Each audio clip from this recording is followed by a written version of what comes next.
Still bothering you? I already told you not to worry. I know, but what would the Duke of Frey think if he saw you now? I'll set for him. I wonder what he and Zelgius are doing right now. They're waiting your return, of course. Have any doubt about that? Has no one informed her that Zelgius is actually the Black Knight and has been working against her this whole time? That might be some very useful info. Both her and the Priestess of Dawn. Because, my goodness, he's double-crossing both of them and up to no good. Your people, the remaining Heron tribe, have also changed. Varn said as many times that Race and Leanne are far from typical Herons. Yeah, genocide tends to do that to a person. Traumatic events like that do tend to change your outlook on life. But my work is still incomplete. Discussing filth. I can't kill him enough times for what he's done. At least he's finally gone. No one else will have to suffer by his hands. Yes, well, I thought that multiple times thus far. But every single time this man has somehow wormed his way out and survived. Yes, stop bringing back. People need to be better about stabbing and making sure that stab is final. Even the smallest child in Pinyon knows the tower is sacred, and mere mortals may not enter. With the world The good thing is we're not mere mortals. We're like the peak of mortality. No mere farmers. We are actually like farmers with a few levels in them. Almost to the tower. Tomorrow, we head to the tower. Don't worry, Your Majesty. Be right beside you. No, you're not. You're not coming. I can only bring 10 people, and none of you three make the cut. So, no, you will not be right beside her. However, thoughts and prayers, I guess. As long as I live, as long as I am able to walk, and as long as I draw breath, I shall fight. It is my duty. I understand. Swear to me, then. Swear that you won't die. You will never leave me alone. I swear to you that I will never leave you behind. But upon the pride as a knight, upon my love for my country. Now, Your Majesty, please grant me the honor of protecting you in battle. Still no. Still not going to happen. You don't make the top 10, so you don't get to make the cut. Especially considering this is the first chapter available, and I'm guessing you are terrible. I've never figured out. They're surrounded by the one to do. Either way, the Lagoos would never talk to us voluntarily. Why'd you ever pay attention to someone who doesn't even exist? Why? Doesn't make any sense. How did things get like this? I'd like to know that as well. It said that a union between Lagoos and Bjork is a crime against the goddess. Well, it's almost like there's your answer. Because it seems like Yune holds sway and gains power from these people, from this quote-unquote unholy union. So, the fact that she has outlawed them is to keep the followers who can help Yune quite limited. Everything circles back to the goddess being a prick. I think I have something for you. Hey, this is called Irvin. If I remember correctly, I bought it from your father's grave. Why? Honestly, I have no idea, but I felt a sudden urge to visit Grail's grave on the morning of our journey. I told Gifka my idea for a little trip. He said he saw the same. I believe we were guided to your father's grave by a divine message from the goddess. Remember, I told you there would be grave robbers stealing that axe. Fortunately for us, it was one of our allies who gave the axe to us later down the line. But still, I told you in the last game there was going to be a grave robbing. Oh god, I can't even kill him? Lack of mercenaries. Sanaki certainly chose better allies. When she side with me, she wouldn't be doomed now. Oh well. Choose as an ally has a better days, huh? So who is it? Who's pulling your strings? They're my strings, what are you saying? I alone have been chosen to protect her. Mastermind of the plan to resurrect the goddess and bring Asher's chosen one. It is my right, mine alone. Really? Once he's around when the Gald of Release was stung on a medallion? Medallion? What nonsense are you talking about? Everybody believes they're the protagonist of their own stories. And some people are stupid enough to actually believe they're special. When in reality, they're just fat people who are terrible people and have used their positions of power to abuse those underneath them. Their hope, hate, kill, struggle, have all those needs and desires, hate and strife are born. That's alright. You want to strive to fill that want. You challenge your fates. When all else fails, you can still die fighting. Philosophy is pretty extreme too. Ashira doesn't forgive people for imperfections. You embrace both good and evil. Natures of people, you seem to enjoy our internal struggle. Straight road is boring. Defeat and destruction are far more interesting than stasis. I think the people on the wrong end of the defeat and destruction would have to beg to differ. I think there's many ways we can get along without having to not constantly fight against each other in this some sort of anarchy that Yune seems to desire. Too much of one thing is just excessive. Here's the thing I dislike. First of all, I had to restart the chapter because I didn't have a hammer. I just think it's stupid how even with all of the nonsense you have in a near max level Ike, I still can't solo this without using stupid equipment and stupid strategies. He's level 19. His strength, his skill are maxed out. His defense is close to it. but yet still, you have to cheese this boss. It's ridiculous.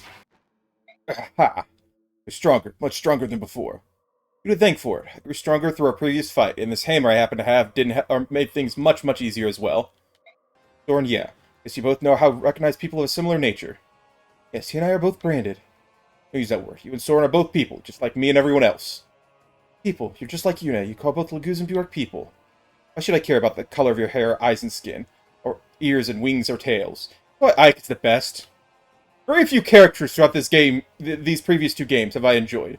Ike was a little bit irritating at the beginning, but he's certainly grown up, and he's one of the few characters that I actually like, and I think has done mostly good work throughout the years.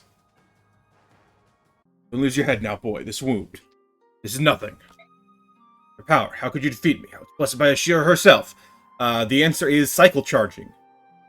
After we dealt with all your underlings, we literally attacked you with everything we had. We probably could have dealt with another 50 HP with your stupid amount of defenses. But throw enough people at a problem, and the problem will get solved. Stay stubborn, old scale bag. No one to quit. You just need to lighten up a bit. Hence Laguz kings to follow my example. I rewrote history, hid my tracks, and declared you a dark god. All I ever wanted was to avoid conflict. Please forgive me. Don't worry about it, Denasi. I was enough trouble for you, so I'll forgive you just this once. So it's all his fault. He changed the histories. He did all this nonsense to make it so that we couldn't actually know what was going to happen. He just said, hey, if we fight, everyone will die. That is what the goddess has decreed. I was there when the laws were written. Then maybe things wouldn't have happened so. Or if he took a couple of dragons, the most powerful, and just burned down a capital or two anytime they started a war, you never know. But instead, no, he just wanted to sit there and do nothing while everything went to hell. But Ephraim, what are you saying? You wanted this? You can't be serious. Naki, my long life has shown me that the world deserves only destruction. Selfish brutality, disregard for others, the endless quarreling, Laguz and Bjork. We've been given many chances to correct our behaviors and ourselves.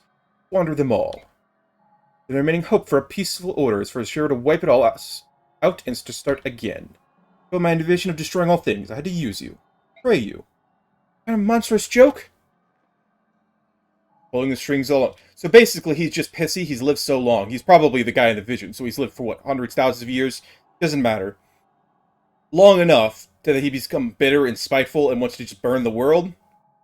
And I guess that's pretty terrible motives. I wish there was a little something more there. Relax. I'm dying. Ugh. Okay, so I really wish there was some way to, like, know that was about to happen, but beyond just... Like, maybe if they had some sort of skill to signify, hey, this is going to happen, and you're going to deflect the attacks onto him. But no, it just decides, oh, yep, you get to miss. And I thought it was me at first, but looking back, no, it's definitely the game not telling me that guy had a special power, and me suffering for it, almost losing that battle. So, Naki. Ephraim, can you hear me? Somebody help, he's wounded. No! He admitted to trying to kill everyone in the world. I get that you grew up with him, I get that he's a father figure to you. Some atrocities are unforgivable.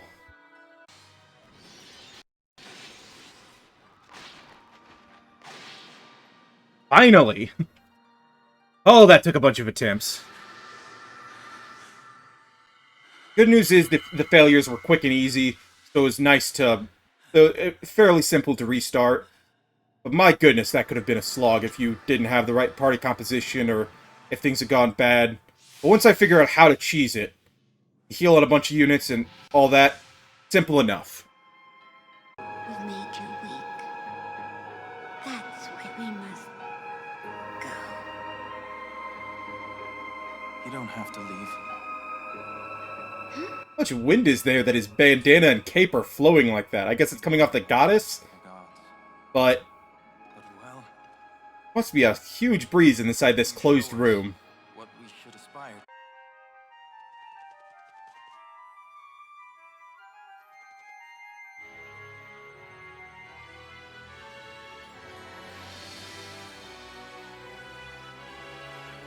I get this is symbolic and everything, but like the entire world has been affected.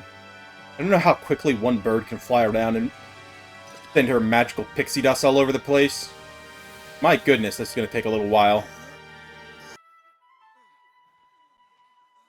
I guess they feel that they've been turned to stone. They know they were, because they're stretching and everything and throwing on their weapons. If their mind was turned to stone, in theory, they remember exactly what happened before. So maybe they're confused as to what happened with the whole bomb and everything, but unless they've been alive this entire time, suffering imprisoned like that, going crazy, experiencing what there is to experience, they should probably go back to fighting each other. I don't know why they're not. Wait, sister. You're my older sister, aren't you? What do you mean? It all makes sense. All the pieces fit. The Gald of Release, the Goddess Yune's voice. True. Inside the tower, I heard the voices of many hearts, and I knew. A descendant of Lara and Altina. Saya, the former apostle, was my grandmother. Yes, I thought... Okay, that's a weird twist. I mean, I get now we know the apostles are a fusion of Bjork and whatnot, but that she's the old... Okay, that's... I don't think we needed that to be the twist. I feel like it would have been better if she was just some nameless character. It didn't have to be the apostle. Sometimes we bird changed their feathers. The hawks, the herons, even ravens. We're thinking of all settling down together. All this time, we sorted ourselves by our way of thinking and seeing and living. We respect each other's opinions. You'll learn to compromise. You'll learn to live without... But who's in charge? Hilvas and Phoenicius, and even the Serenes, never really got along all that well. Someone's got to be in charge. I think Rayson is probably the best choice. He's overcome a lot, and he's my favorite. I think it'll be easy. The stall ought to be simpler than getting Bjork and Legoose to treat each other decently. But a good example, Rayson. All the major issues will be handled soon. The thing we can agree on is hunting and eating meat. Of course, creatures are off limits. Needless to place violence or well. No, we'll not budge on. Okay, never mind. He cannot be king because I am very much a meat eater, and I would suffer tremendously if I couldn't. Naga spent his days arbitrating conflict between nations, guarding the peace that so many died for. Now returned to home and gave birth to her lost fiance's child, Gildova Joy. She was pregnant this whole time? What the heck? Okay, sure, whatever. Dragon gestation is probably different, but glad she wasn't in much conflict then, because that could have been real bad. Thanks for watching. I hope you all enjoyed. Feel free to follow links down below if you want to see more of my content, and I will see you all next time.